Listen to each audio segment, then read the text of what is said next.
Êtes-vous surdoué ou bipolaire? Cette question peut surprendre, mais il y a en fait beaucoup de points communs entre la surdouance et le trouble bipolaire.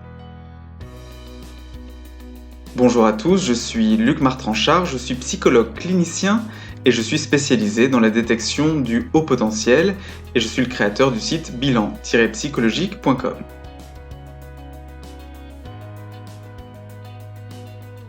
Et aujourd'hui, je vais vous donner 10 clés de compréhension de cette ressemblance entre haut potentiel et trouble bipolaire en vous donnant les éléments pour faire la différence.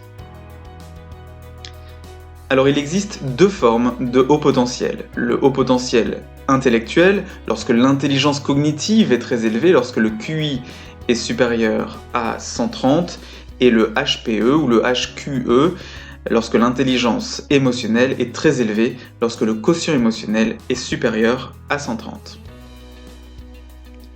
Le trouble bipolaire. Il existe deux types de troubles bipolaires.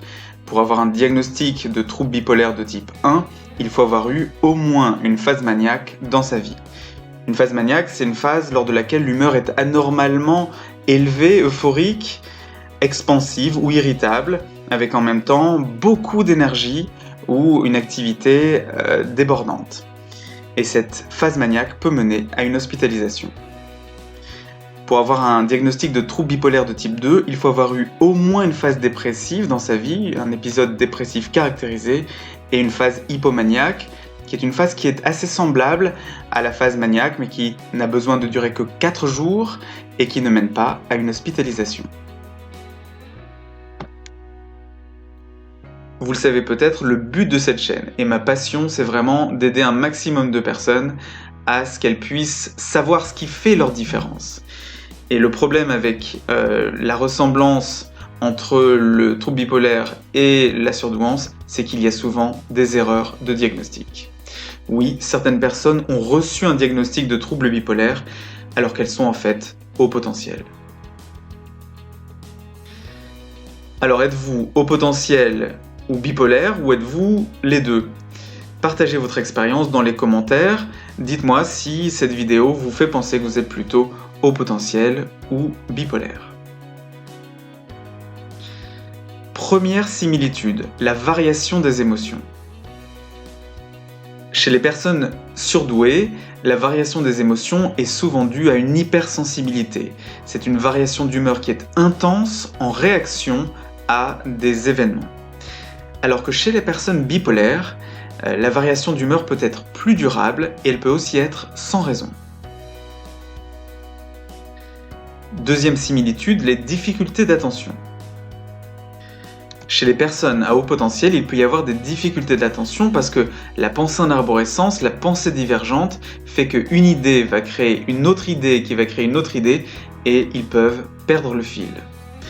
Chez les personnes bipolaires, l'un des critères d'une phase maniaque ou d'une phase hypomaniaque, c'est la distractibilité. Et l'un des critères quand ces personnes sont en phase dépressive, c'est une diminution de l'aptitude à se concentrer.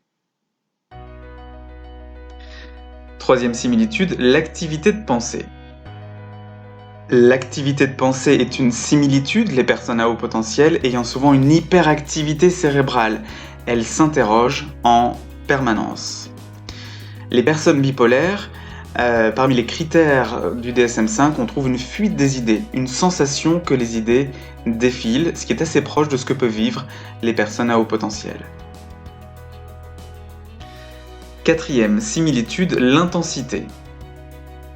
Les personnes à haut potentiel et les personnes bipolaires sont souvent très intenses. Chez les personnes HP, il y a une intensité lorsqu'il y a une cause qui les passionne. Chez les personnes bipolaires, on trouve une augmentation persistante du niveau d'énergie dans la manie. A l'inverse, on peut trouver un manque d'énergie quand les personnes bipolaires sont en phase dépressive. Cinquième similitude, l'urgence à agir. L'urgence à agir chez les hauts potentiels est en lien avec un sentiment d'avoir une mission à accomplir dans la vie.